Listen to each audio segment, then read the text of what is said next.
being local Utah broadband and very dedicated to this market and not being a national conglomerate where maybe our attention is taken in a lot of different directions, it's allowed us to be personal with our community, personal with our government, build a lot of relationships that helps us identify these key markets that we're going to have a high conversion of sale and where our speeds and services and prices are going to be competitive.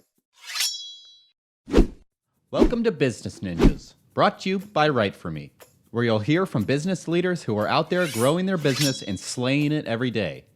Learn from the masters. Let's get started.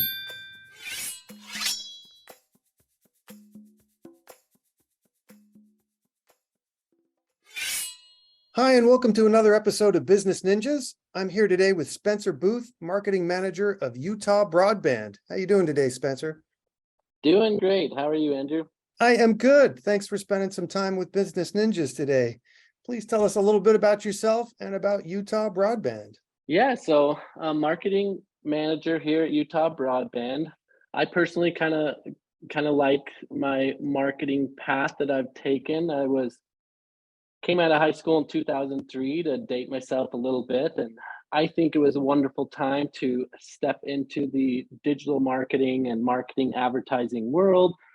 Of course, the growth that Google's had since then and their Google ad space, Microsoft in their development of Bing and their Bing ad space, all the streaming platforms of Hulu and the commercial streaming space, as well as just Facebook coming out and rolling out while I was studying this, them acquiring Instagram. Basically, every digital marketing platform that has developed and it's led me down to becoming, marketing manager, now overseeing both our digital advertising and our mailer, email, and marketing in general. Tell us a little bit about Utah Broadband.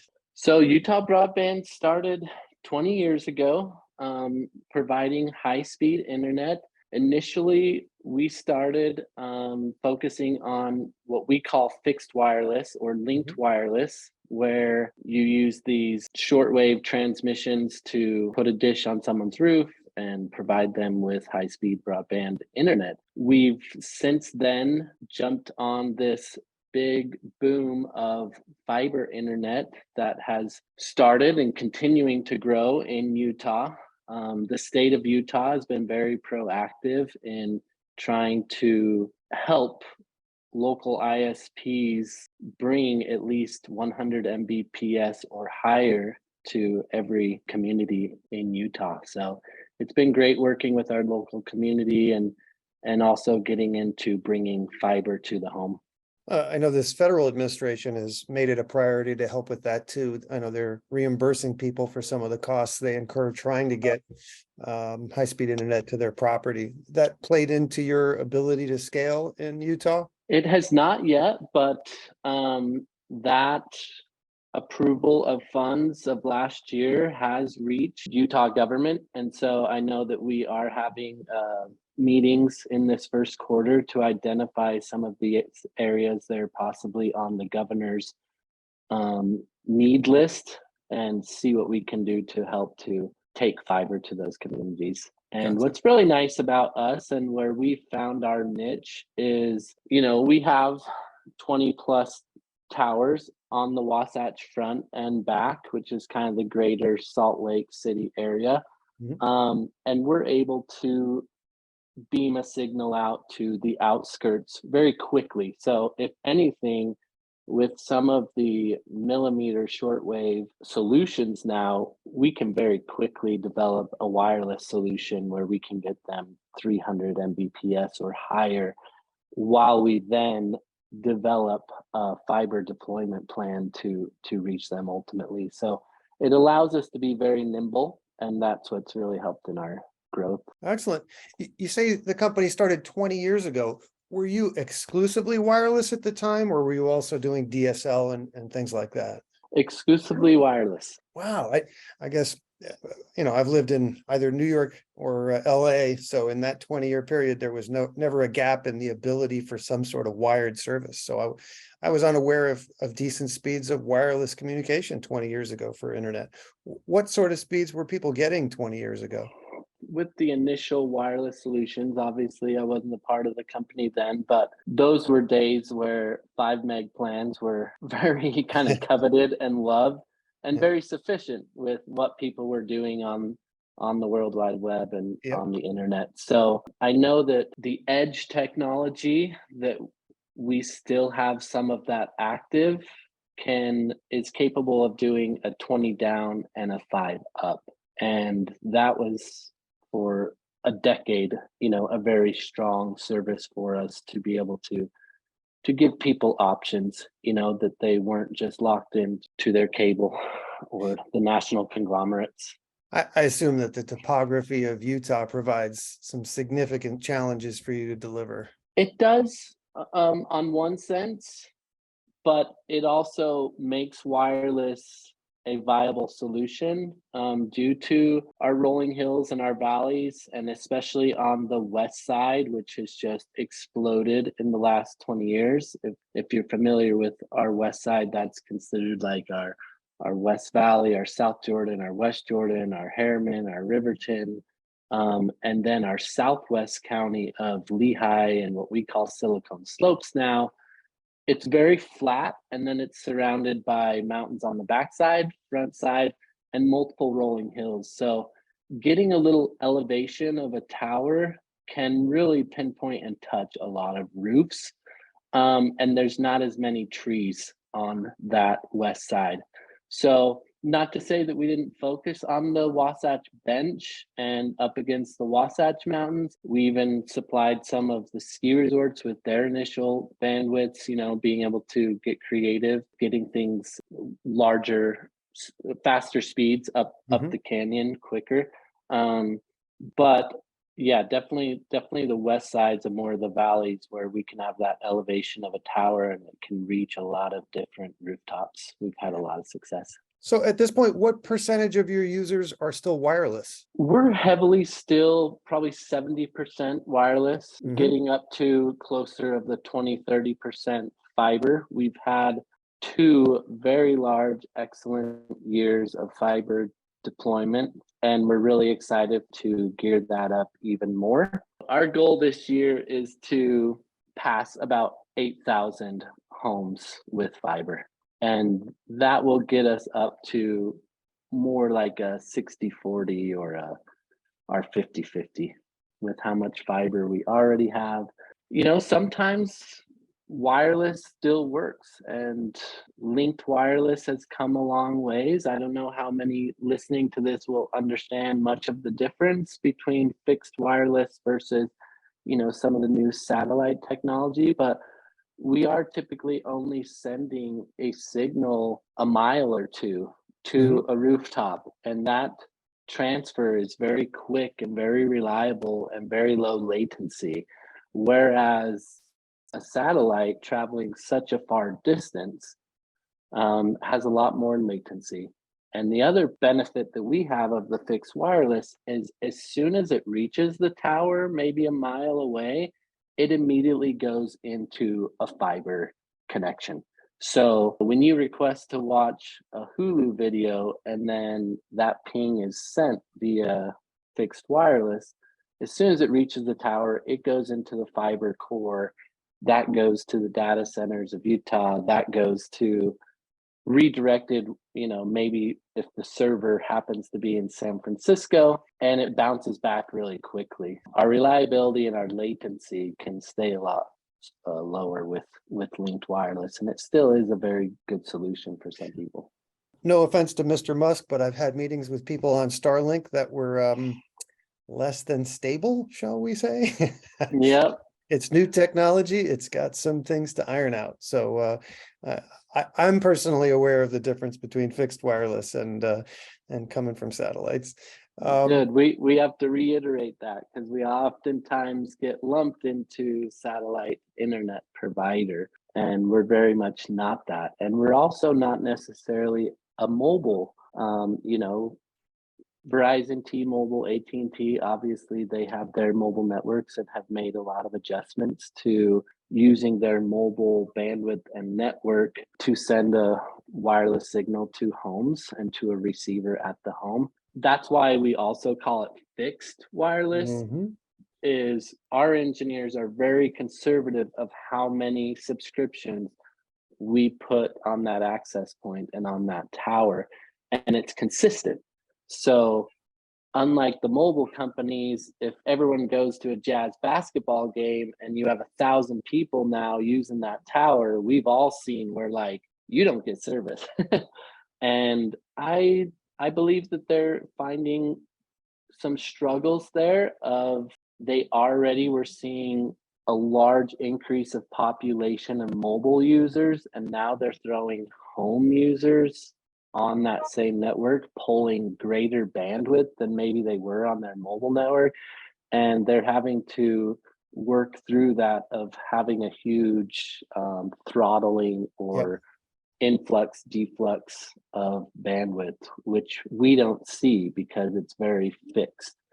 And people aren't jumping on and off. You have a dedicated channels and dedicated redundancies of towers that keep you up and going at your constant speeds. It sounds like a much more stable solution than I was aware of in terms of wireless, you know. What makes Utah Broadband stand out from the competition? From multiple different angles, business development and marketing. Maybe I'll first focus on the business development side.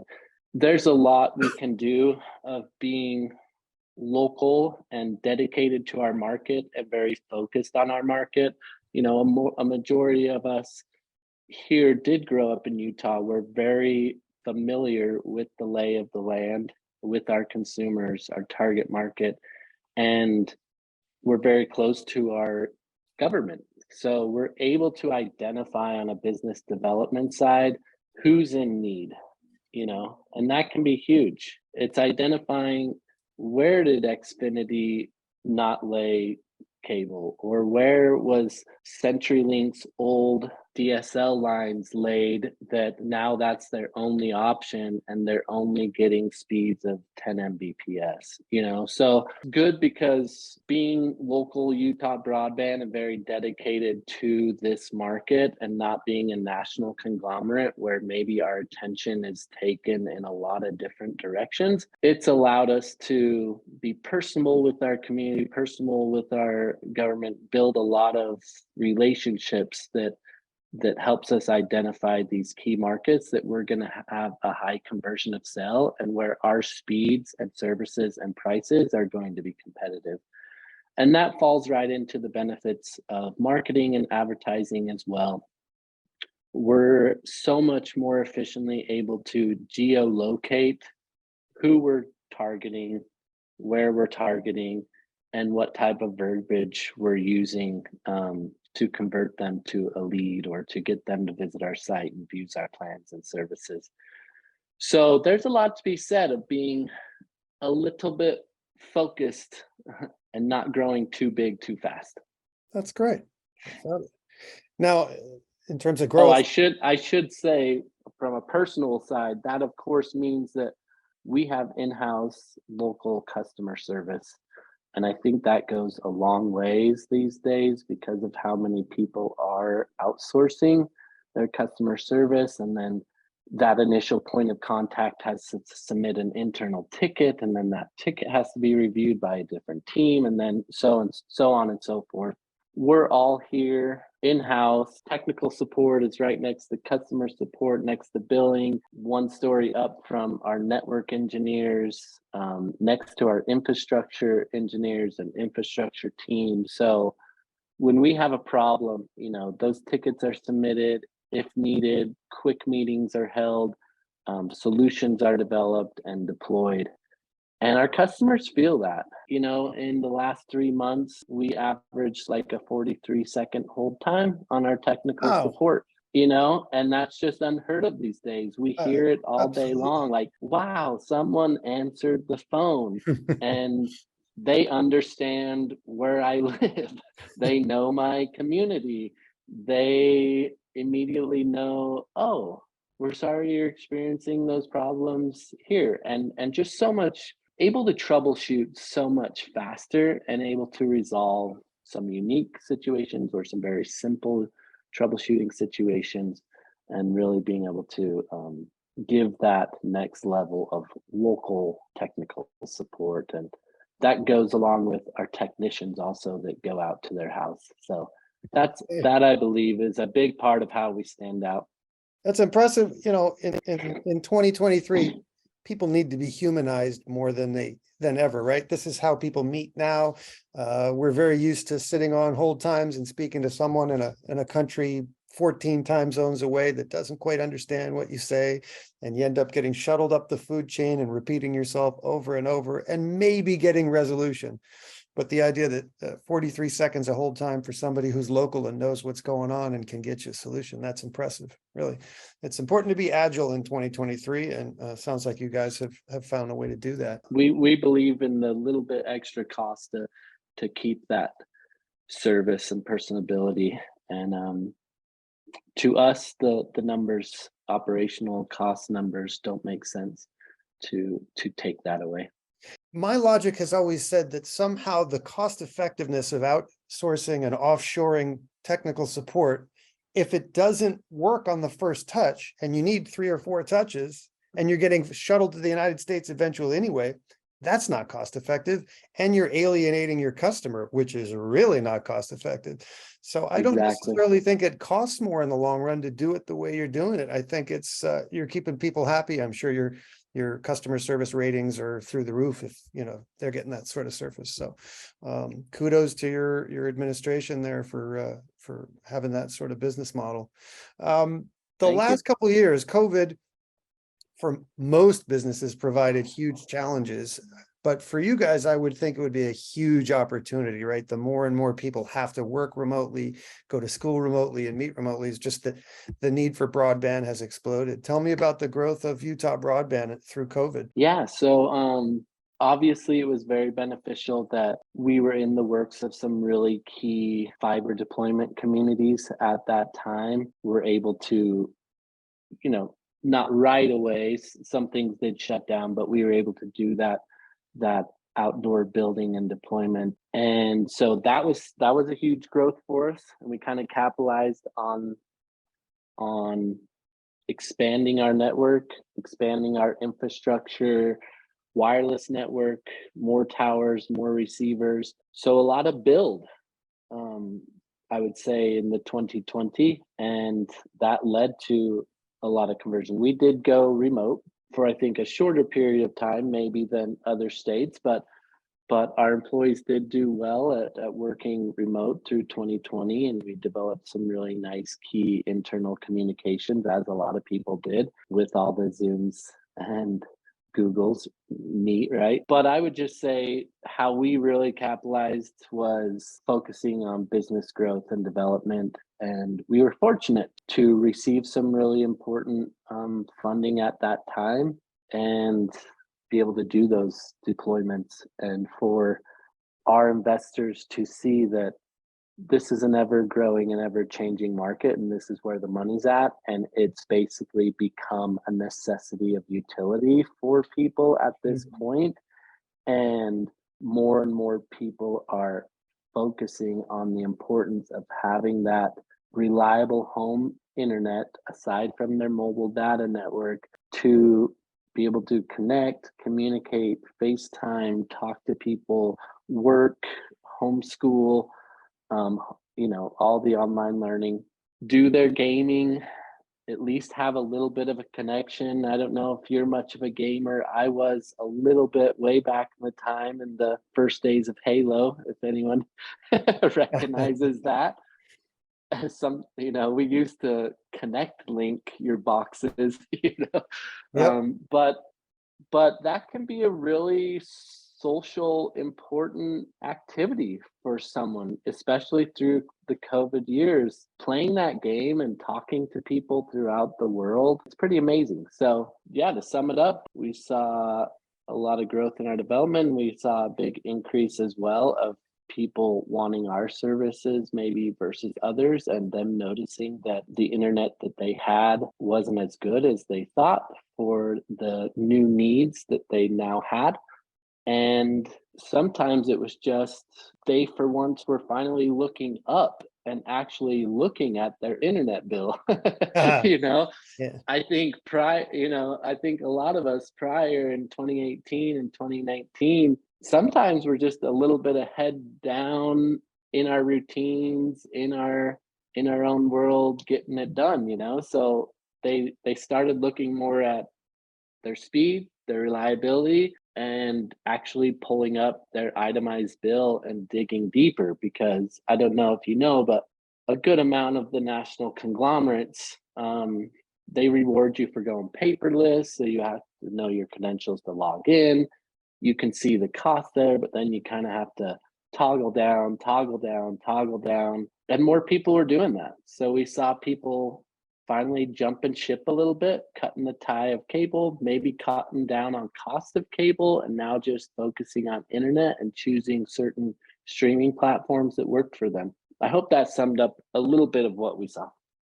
Absolutely. And who are your customers? Who's your average customer? What represents the meat and potatoes for Utah Broadband?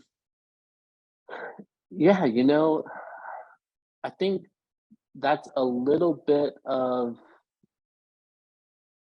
the benefit we have on the marketing advertising side. Is once we identify a community or a location or an area that we feel we're very competitive in speeds and pricing, the customer can be such a wide range of demographic, from age to I guess you get it, just summed Yeah. up any demographic. So So sometimes, frankly, your demographic is more geographic than demographic. yeah, that's an excellent way to put it. Exactly. We sometimes a little bit want to know who's there and what's the community like, but because we're a little bit more local as well, and we're familiar with it, and we're going out there and we're actually boots on the ground and driving it and know it really well and do some really good satellite imagery and stuff. By the time we're ready to market and advertise, we keep it a little bit broad. They could be a college renter just looking for internet, and they could be an old couple that has lived there and are in their 80s and are just looking for a little bit of a change, or finally thinking about a new internet service provider. So whether it's renter, homeowner, age, state of life, job, income level, all that necessarily we don't have to or don't need to dive into as much. We try to be affordable for all people. We're literally just trying to give you acceptable, high-speed, reliable internet at an affordable cost. That's great. Shift gears a tiny bit. What value has content marketing played in the growth of Utah Broadband? Yeah, content marketing has played a huge role.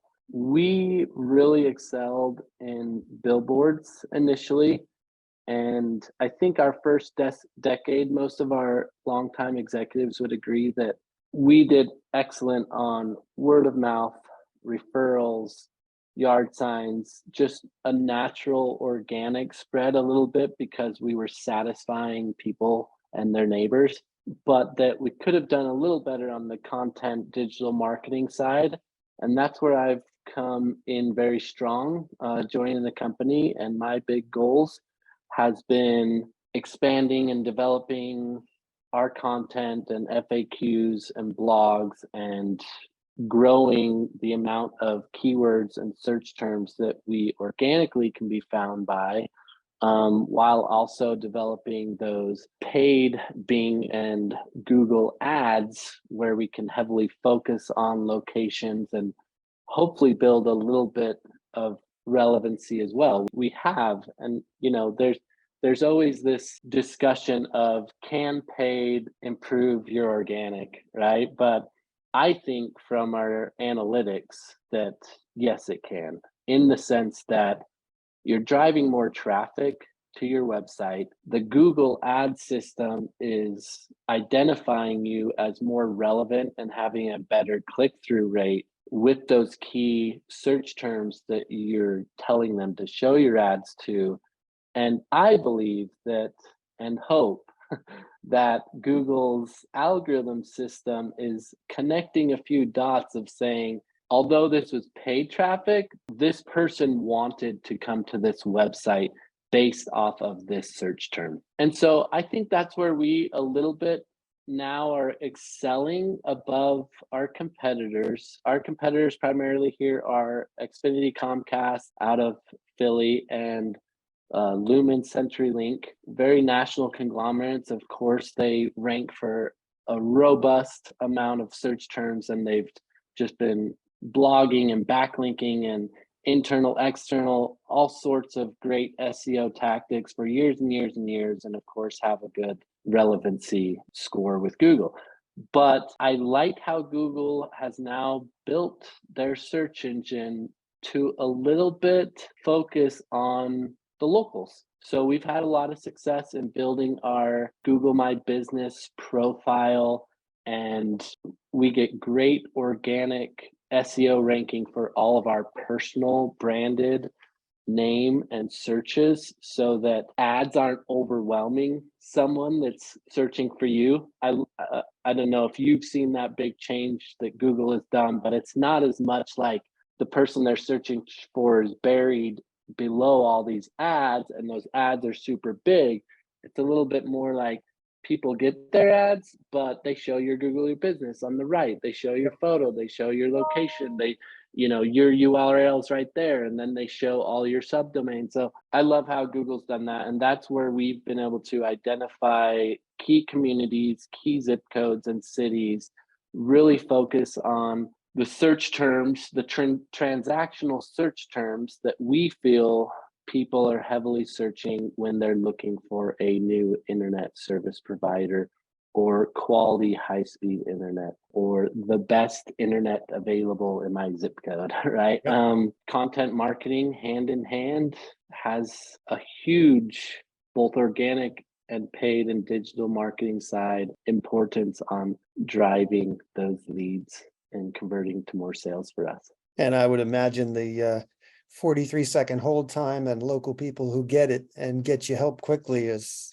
huge hand in hand with that kind of approach. I mean, nothing helps a salesperson more than when the people you're handing off to are taking care of their business at that level. So yeah, and it's true. And maybe it's only consumers that listen to this or executives, but a fun fact is that we still see a substantial amount of people pushing the call button. People like to get someone on the phone, have a little bit of a discussion about, am I truly in your coverage service? What is your service all about? And just having a small discussion with a sales team to learn a little bit more about your business. And so one, I think it's good for the consumer, but two, good for us as a business to also have those little hold times on the sales side and actually answering calls, answering emails, answering texts, and answering live chats immediately, and just being there, answering questions about who we are, what is our service, and what plans we can provide them. Now, they may be able to see that, but some people, they just want that reassurance. And then they're like, okay, sounds great. Sign me up and send someone out.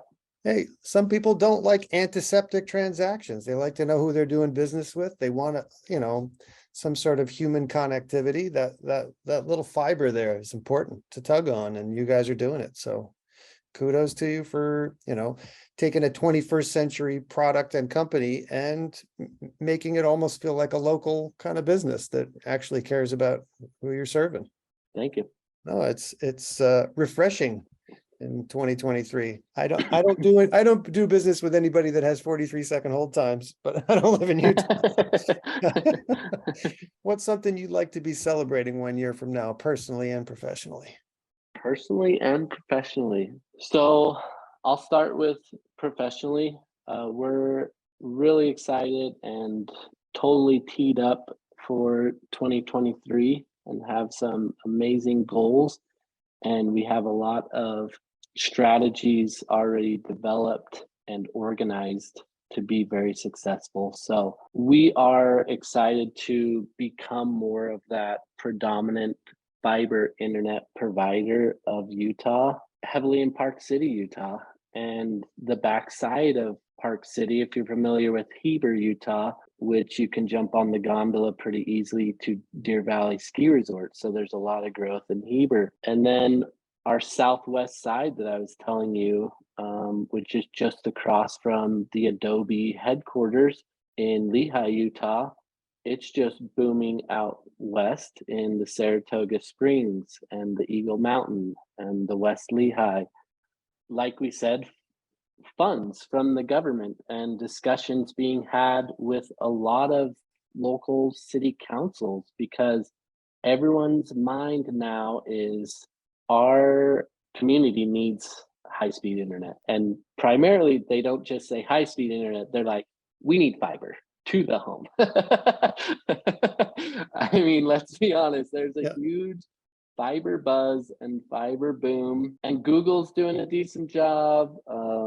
Lumen and CenturyLink, they are in fiber as well, but there's just too much for one company. And there's still tons of areas that are surviving, just off of this 50 down, 10 up, which is satisfactory for a lot of people. I want to get that out there, because there's a little bit of a speed exaggeration boom right now, and the whole like gig hungry. If anyone listening understands the whole 1 gig speeds, which is 1000 Mbps, it's a little excessive. We're definitely going to get there. So fiber is the internet of the future, and we will need those speeds as we start getting more into this 8K, higher and higher TV resolutions, downloadable size files. And also, as we do more uploads, obviously gaming, that upload, download, real time and video conferencing and things, just having zero lag on that. So I should point out that that's a huge pro of fiber internet, is those upload speeds. 1 gig down, 1 gig up. And for people that are surviving on Zoom and video chat doing work with 100 down and 20 up, that shows you that 20 up is getting the job done. And now we're talking about 1000 Mbps up. So even 100 up, 200 up. So having a 500 down, 100 up, people are like, that's way above the average and median of the nation. But that's a pro of fiber, is it easily can do that 500 by 500, 1 gig by 1 gig, and is the internet of the future as we start increasing our file data transfer sizes. Yeah, at the moment, a very small percentage of people need anywhere near that. I mean, I'm in West LA and we slogged with 18 down, 3.5 up DSL because they were the only game in town for many years. Now, now I'm running, I think 580 down and 35 up, but it's certainly not symmetrical. And bring me fiber. Yeah. But, no, it's speed envy. Okay, so that's a professional goal. What would you like to be celebrating personally a year from now? Well, it is a happy new year, so happy new year to all. Thank you. Same to you and yours. And obviously it is the time and the season to be thinking and discussing that. And so we have in my family, our goal is to expand our family, possibly one more. So I think at the end of the year, we're hoping for an addition. And so that's always a joy. We currently have one daughter. She's 2.5 years old. You look remarkably well rested for having a 2.5-year-old in the house. Oh, thank you. I remember those days. Yeah, she has treated us very well. So that's the fear a little bit, is if your first treats you really well and you choose to do the second, how's the second gonna go? Well, there are no guarantees in this life. Certainly not in the context of parenting. That's for sure. I tell you, it's been lovely chatting with you. Spencer Booth of Utah Broadband, please tell people what your company's URL is and what social media channels they can find you on too. Yeah, so we are utahbroadband.com, just how it's spelled, if you know broadband. And you can find us on Instagram, at Utah Broadband. Find us under our Facebook page, Utah Broadband. Connect with us on LinkedIn.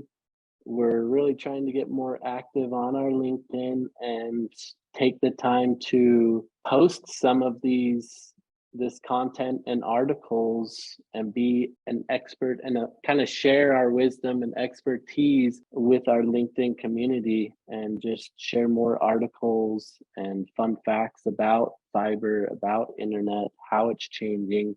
I truly wish your company all the best. I think treating people the way you guys treat people is a recipe for success in any business.